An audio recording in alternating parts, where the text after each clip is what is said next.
এই বিল্ডিংটা মূলত ক্যাপ্টেন মহিউদ্দিন জাহাঙ্গীরের দাদার কৃত এবং তার নির্মিত। বরিশাল বাবুগঞ্জের শহীদ ক্যাপ্টেন মহিউদ্দিন জাহাঙ্গীরের আবাসস্থল যেটা, সেখানে এসেছি। এটাই তার পৈতৃক নিবাস ছিল, এখানেই তার জন্ম। যে কেন এটা এরকম পরিত্যক্ত, এত সুন্দর একটা স্থাপনা অবকাঠামো এরকম পরিত্যক্ত কেন হলো? বাংলাদেশের সর্বশ্রেষ্ঠ সন্তান তার সন্তানের জন্য যে স্মৃতিচারণ যে জাদুঘরটা করা হলো, সেখানে কেন এই অবস্থা? মূলত সমস্যাটা কবে থেকে শুরু হয়? এটা 3 বছর আগে, আজকে থেকে 3 বছর আগে এখানে যে কেয়ারটেকার ছিল সিদ্দিকুর রহমান হাওলাদার, উনি মারা যাওয়ার পর থেকে ওনার ছেলে সালাউদ্দিন কোনো নিয়োগ দেয় নাই, কিন্তু উনি এটা তালা খুলতো, লোকজন আসতে দেখাইতো, ধোয়া মোছা করতো। আচ্ছা, তো প্রায় 8 থেকে ওর জন্য চাকরির ব্যাপারে নিয়ে গেছিলাম জেলা পরিষদে। 10-12 বার গেছি আর কি, কারণ এটা তো জেলা পরিষদে তাদের বেতন দেয়, তারাই নিয়োগ দিচ্ছেন। তো ওনারা বলছেন জেলা পরিষদ থেকে যে আজ না কাল, কাল না পরশু, এরকম ওকে নিয়োগই দিতেছে না। আচ্ছা, তো না দেওয়ার কারণে আমি গত এই 2024 আগস্ট 12 জুলাই আমি জামাতে গেলাম 40 দিনের। আচ্ছা, এসে দেখি, হ্যাঁ জামাতে ছিলাম, তো বাড়িতে এসে দেখি এখন এটা তালাবদ্ধ। ওকে বললাম কি ভাই? তাহলে ভাই আর কতদিন এই দায়িত্ব পালন করুন? আজকে 2.5 বছর মধ্যে দায়িত্ব পালন করতেছি, কোনো বেতনাদি পাইতেছি না, কোনো নিয়োগ আমার দিতেছে না। তো আমি তখন এই অবস্থা, আমি জেলা পরিষদে গেলাম ওকে নিয়ে।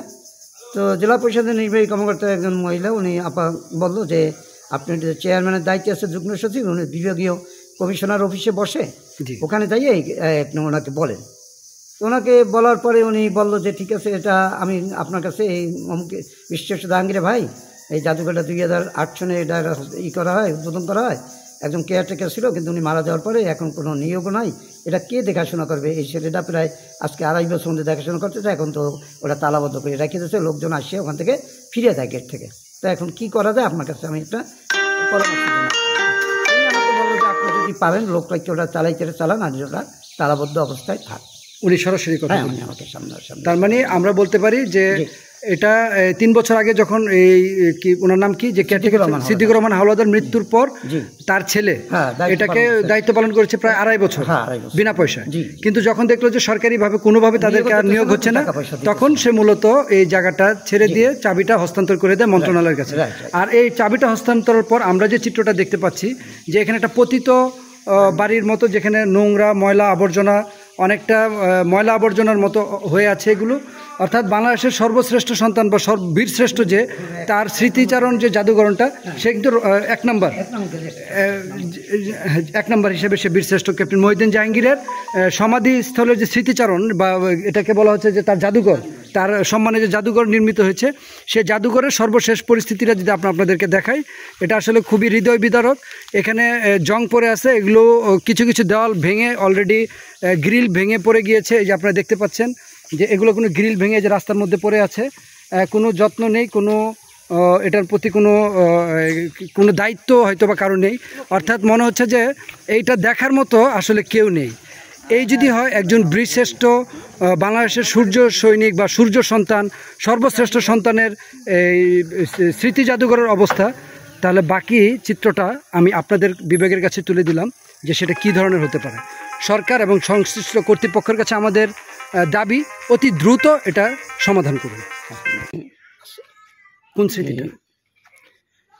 1969 সনের, আমি তখন 9ম শ্রেণীর ছাত্র। আচ্ছা, দাদা অফিসার বেসিক কোর্স করতেছিল পাকিস্তানের রিসার্ভ ইঞ্জিনিয়ার সেন্টারে। আচ্ছা, উনি অক্টোবর মাসের শেষের দিকে 15 দিনের ছুটিতে আসেন বাড়িতে। তো বাড়িতে আসার পরে আমাকে নিয়ে, তখন কি যুদ্ধ চলছিল? না, 1969 সালে। জি, আমাকে নিয়ে বরিশাল যান। আচ্ছা, বরিশাল মেজো মামার বাসায় ছিল এক রাত্র।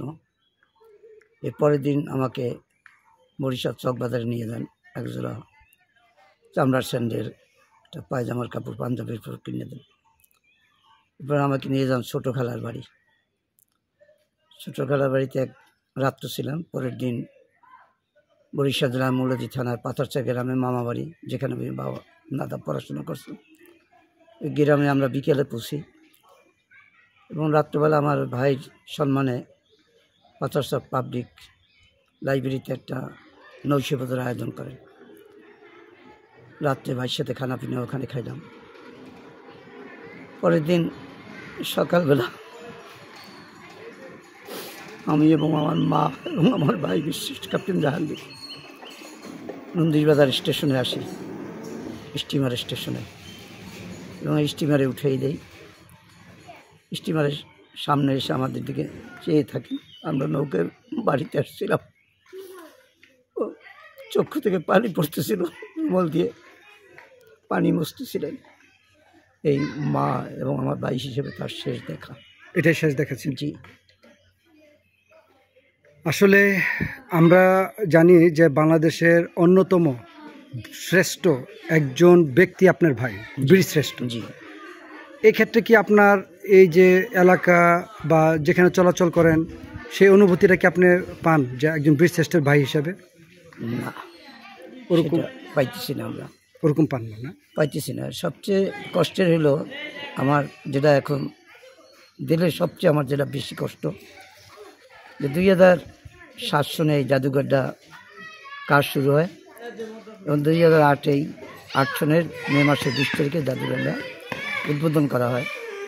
তখন আমার মা জীবিত ছিলেন। তো 12 জুলাই মা মারা যায়। এরপরে জাদুঘরটা দেখা করার জন্য একজন কেয়ারটেকার ছিলেন। কেয়ারটেকার আমার এই চাচা সিদ্দিকুর রহমান হাওলাদার। উনি আজকে থেকে প্রায় 3 বছর আগে মারা গেছে। তো মারা যাওয়ার পরে ওনার একটা ছেলে সালাউদ্দিন ওই দায়িত্ব পালন করতেছিল কেয়ারটেকার হিসাবে। আচ্ছা। কিন্তু ও কোনো বেতনাদি পায় নাই। ওর চাকরির জন্য আমি জেলা পরিষদে 10-12 বার গেছি। আচ্ছা। কোনো চাকরিও তাকে দেওয়া হয় নাই। তো গত আগস্ট মাসের 5ই আগস্ট ওই সময় আমি ভাইয়ের যে কবর সোলা মসজিদ শিবগঞ্জ, চাঁপাইনবাবগঞ্জ শিবগঞ্জ থানায়, ওখানে 40 দিন ছিলাম এবং ওই মসজিদে আমি জামাতে ছিলাম, আমার এলাকার জামাত নিয়ে গেছিলাম। আচ্ছা। তো আগস্ট মাস শেষ হওয়ার পরে আমি সেপ্টেম্বরে বাড়ি আসি। বাড়ি আসার পরে তো জাদুঘরটা তালাবদ্ধ। তো ওই সালাউদ্দিনকে গেলাম, তাহলে ভাই আর কতদিন আর এইভাবে আমার জীবন কাটবে, তা আপনি একটু চলেন আমাকে নিয়ে। তো আমি ওকে নিয়ে জেলা পরিষদে গেলাম বরিশাল। জেলা পরিষদের নির্বাহী কর্মকর্তা বলল, উনি একজন মহিলা, উনি খুব আমাকে আপ্যায়ন করছেন। বলছে, ভাই আমার কাছে তো কিছু নাই, জেলা পরিষদের চেয়ারম্যান আছেন, যুগ্ম সচিব, উনি বিভাগীয় কমিশনার অফিসে বসে, আপনি ওনার সাথে একটু দেখা করেন। তো ওনার সাথে আমি দেখা করলাম।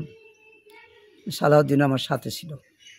আমি তাকে সালাম দিলাম, পরিচয় দিলাম এবং বললাম যে, ভাই আমার ভাই নামে জাদুঘরটা এই অবস্থায় পড়ে আছে, এখন কি করা যায়, আপনার কাছে একটা পরামর্শের জন্য আসছি। তিনি বললো যে, আপনি যদি পারেন লোক রাখিয়া জাদুঘর চালান, আর নাহলে ওটা তালাবদ্ধ অবস্থায় থাক। এই তার মানে তারা কোনো না, সরকারি সিদ্ধান্ত আমি নেয়নি। পরে চলে আসছি। আর এটা কতদিন আগে লাস্ট? এটা সেপ্টেম্বরের 20 কি 22 তারিখ, এই বছর 2024 সেপ্টেম্বর। জি। আর তালাবদ্ধ কয় তারিখ থেকে? এই তালাবদ্ধ প্রায় এখন 8 মাস হয়ে গেছে। 8 মাস পর্যন্ত তালাবদ্ধ। এই গতকালকে শুধু এই গেটটা ওরে বললে খোলাইছি, কারণ মানুষজন আসে আর আসে ফিরিয়ে দেয়, বলছে যে ভাই তো গেটটা একটু খুলে দেন, তো মানুষ ভিতরে একটু ঢুকে দেখুক। বুঝতে পারছি। ধন্যবাদ আপনাকে। এর আগে আমি যেটা জানতে চাচ্ছিলাম, জি বলেন। এই 8 মাস আগে কি এটা সে চাকরি বাকরি ছিল? ও না, ও চাকরি নেই, কিন্তু ও খোলতো, লোকজন আসলে দেখা। তার মানে ওই আপনার চাচার মৃত্যুর পরে, হ্যাঁ, 3 বছর আগে থেকে এখানে আর বেতন ভাতা সরকারিভাবে অ্যালটমেন্ট নেই। বেতন ভাতা নাই। তার মানে বলা যায় যে এক হিসেবে 3 বছর থেকে বেতন ভাতা অফ। জি জি জি, ঠিক আছে। নিয়োগ হয়েছে। আমরা সংশ্লিষ্ট নদীমঙ্গলের জন্য আমি অনেক দৌড়াদৌড়ি করছি। আপনারা তো দেখতেই আছেন যে এলাকার নদীতে ভাঙিয়ে নিয়ে যাচ্ছে, বিভিন্ন জায়গায় কাজ হইতেছে, কিন্তু আমি অনেক বরিশালে দৌড়েছি, পানি উন্নয়ন বোর্ডে দৌড়েছি, কিন্তু কোনো কাজ হইতেছে না। এটাও একটু আপনারা দেখেন। তার মানে নদী ভাঙার বিষয়ে আপনি একটা ইয়া করতেছেন, আর্জি করতেছেন যাতে এটা দ্রুত একটা সমস্যার সমাধান। জি, ধন্যবাদ আপনাকে। এই হচ্ছে ক্যাপ্টেন মহিউদ্দিন জাহাঙ্গীরের মূল ভিটা। আচ্ছা,